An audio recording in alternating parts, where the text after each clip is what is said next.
another issue, which is that every regime that comes to power has like certain things that they say that sound really good, and then horrible things that happen when they actually come to power, right? So like the things that communism talks about on the surface, they can sound good, like, more equality and like, more power for the people. A shared future for mankind, right? And like one of the things that we didn't really learn about in history when studying the Nazis is I remember like I never learned about any of the beautiful things that Hitler had promised.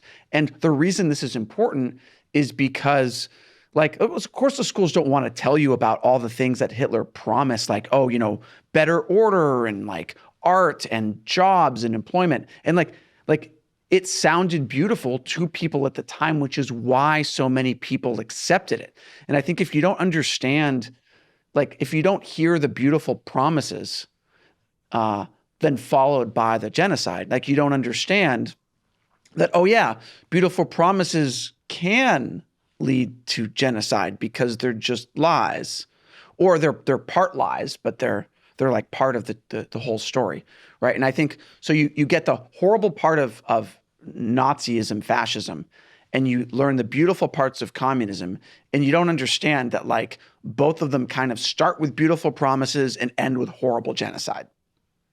Yeah, absolutely. I mean, the alt left and the alt right are equally fanatical. They both ultimately lead their followers into one-party dictatorships that are totalitarian in nature, and they tend to espouse the same ultimate governance regimes, and they tend to do the same evil things, only they use different ideology to do it, right? The Nazis used this national socialism, so it was hyper-national. It was anti-Jew, and they used Jews as the scapegoat. And that's, that was, and it was clear to many people, although many actually ignored a lot of the things that Hitler was saying and how full of hatred he was. And it wasn't clear really until 1939 to many statesmen around the world and to many elites around the world. The communists do the same thing, except they don't talk about a certain ethnic group. They talk about class struggle. So they portray elites, the wealthy landowners, CEOs, business leaders, anybody who has any money or any property as being evil and repressing everybody else. And so they have to be overthrown by poor people, by the working class. But it's the same thing. It's a strategy for dividing a society and ultimately pushing into power a very, very dangerous and very ultimately dark regime. Yeah, that's a very good point. Like, we've all heard that poem, like, first they came for the Gypsies, but I didn't say anything. Mm-hmm. And for a long time, I always took that as meaning like representing people's apathy towards things happening to other people that they weren't a part of. But I realized what that really is like, people at the time, they hated the Gypsies. And that's what they do. They make these regimes take groups, make you hate them. And so you are okay with whatever the party or the regime does to them. And that's like what you're saying, like, oh, it's the landlords that are oppressing people. Oh, it's these counter-revolutionaries, and et cetera, et cetera. It's always about making a group that it's okay to treat them like they're not part of mankind and the shared future. I remember even when I was a student, so I did my study abroad at Fudan University in Shanghai back in 2004. And after I finished the semester there at the university, I backpacked across China. And I went by train from Beijing out to Ningxia, the Hui Autonomous Muslim region. That's an Orwellian term, isn't it? Autonomous. It is actually a police state.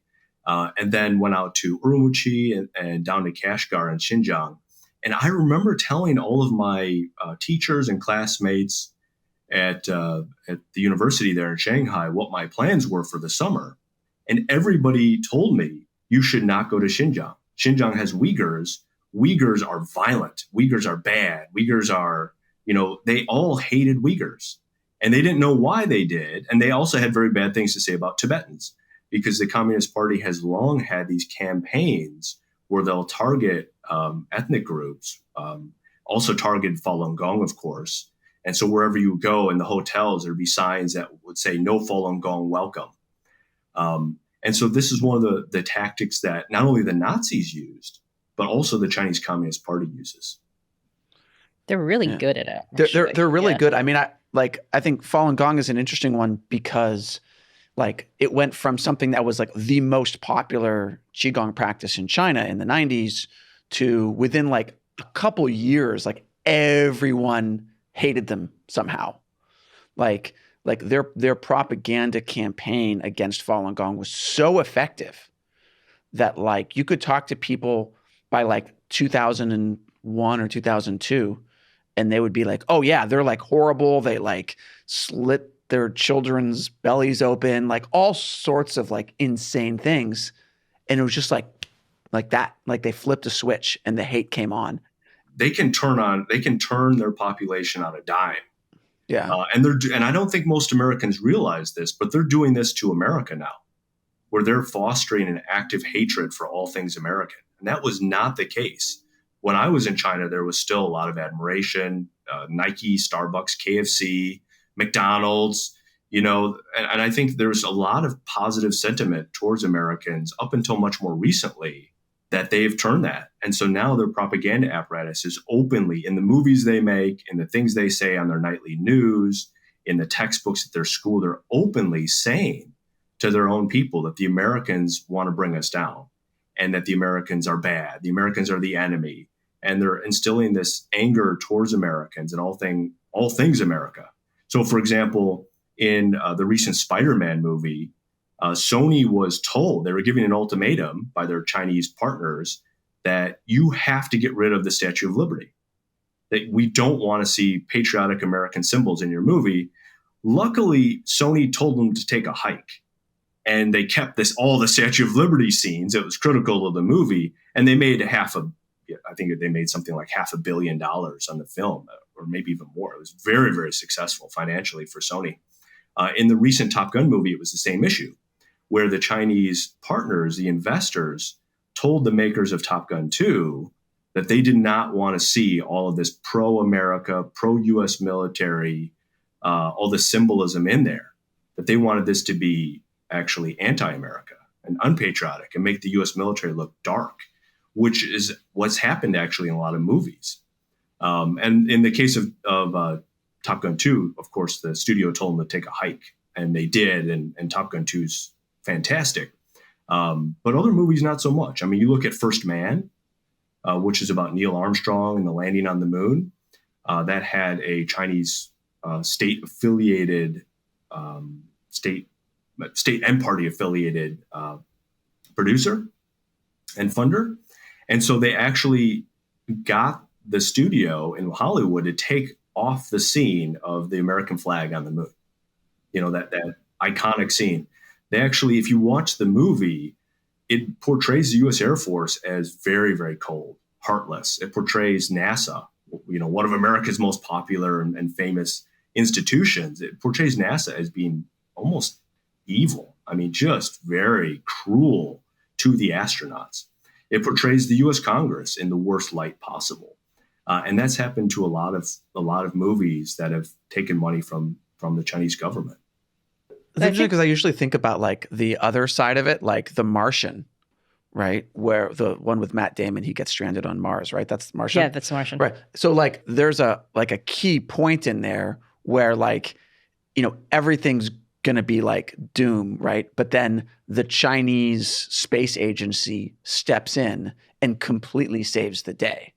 Right? What is also interesting about that movie is they have this extended scene where like they're going to launch a rocket to Mars to like give Matt Damon supplies.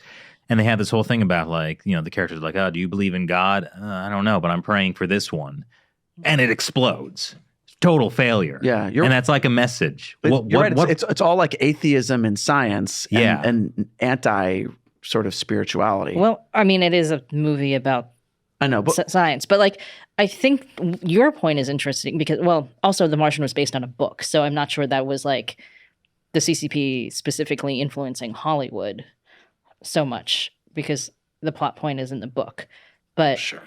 I think what is interesting about that is that there is a scene in there where the Chinese scientists are talking to each other about how, like, oh, will our government approve it? And it's kind of like, So they were like, we'll just do it on a science to science base. Like, we're just going to do it scientist to science. So it kind of makes, even though there's kind of an acknowledgement that the Chinese government would not like to help the U.S. government, they're like, the Chinese scientists are above that, right? Right. Like this idea that it's a totally private organization that has its own, it can do what it wants. Well, so this is the concern. Like we were talking earlier about, how Google and YouTube and Bing search results go to Chinese state-run media. There's a lot of ways the Chinese Communist Party is influencing how Americans think about a whole host of issues. I mean, Hollywood is a perfect case. I think for that one, they're right now able to do that because not a lot of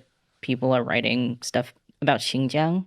Right? Like, if you Google Xinjiang, it's going to be mostly, if you go to YouTube and search for Xinjiang, it's going to be like 90% CCTV or CGTN stuff because they just pump out more things than anybody else. Well, yeah, because the Chinese state apparatus can push out a infinite amount of supply on any topic. Right. And of course, like, if you want to watch footage, it's like we can't go, like we China Uncensored or Unscripted, we can't go to Xinjiang and shoot footage of stuff that we want, right? But Xinhua or New China TV and CGTN have like a complete monopoly on the ability to actually cover things.